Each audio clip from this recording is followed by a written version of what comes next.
ভারতের মণিপুরে ভোরে ৩.৫ মাত্রার ভূমিকম্প অনুভূত হয়েছে। ক্ষয়ক্ষতির খবর নেই। এর আগে ভুটান ও বঙ্গোপসাগরে আরো দুটি ক্ষুদ্র কম্পন এবং ইন্দোনেশিয়ায় ৪.৫ মাত্রার ভূমিকম্প হয়েছে, তবে কোথাও বড় ক্ষতি হয়নি। বিস্তারিত দেখুন প্রতিবেদনে। ভারতে ৩.৫ মাত্রার একটি ভূমিকম্প আঘাত হেনেছে। National centre for seismology of ইন্ডিয়ার তথ্য অনুযায়ী স্থানীয় সময় আজ বৃহস্পতিবার ২৭ নভেম্বর ভোর ৫টা ৪২ দেশটির পশ্চিমাঞ্চলীয় মণিপুর রাজ্যে ভূমিকম্প অনুভূত হয়, তবে এতে কোনো ক্ষয়ক্ষতি বা হতাহতের খবর পাওয়া যায়নি। এর আগে ভুটান ও বঙ্গোপসাগরেও ক্ষুদ্র মাত্রার আরও দুটি ভূমিকম্প অনুভূত হয়।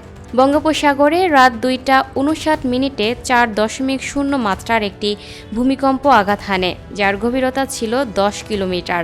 গত বুধবার ২৬ নভেম্বর রাত ১১টা ৩২ ভুটানে ৩.০ মাত্রার একটি ভূমিকম্প আঘাত হানে। ইন্দোনেশিয়াতেও মাঝারি মাত্রার একটি ভূমিকম্প আঘাত হেনেছে। বুধবার ২৬ নভেম্বর দিবাগত রাত ১২টায় দেশটির নর্থ সুলাওয়েসি অঞ্চলে ৪.৫ মাত্রার একটি ভূমিকম্প অনুভূত হয়েছে, তবে এতে কোনো ক্ষয়ক্ষতি বা হতাহতের খবর পাওয়া যায়নি। ইউএস জিওলজিক্যাল সার্ভের তথ্য মতে ভূমিকম্পটির উৎপত্তিস্থল ছিল নর্থ সুলাওয়েসির তন্দানোর ২৯ কিলোমিটার দক্ষিণে, আর এর গভীরতা ছিল ১১২.৯ কিলোমিটার।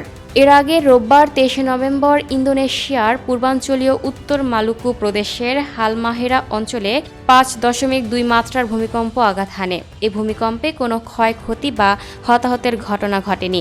প্রশান্ত মহাসাগরের রিং অব ফায়ার বরাবর অবস্থিত ইন্দোনেশিয়ার বিভিন্ন অংশে প্রায়শই ভূমিকম্প হয়। এখানে একাধিক টেকটনিক প্লেট মিলিত হয়েছে।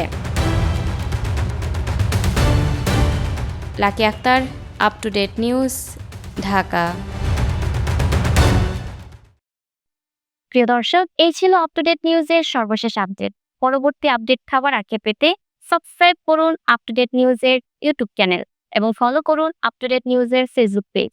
ধন্যবাদ সবাইকে।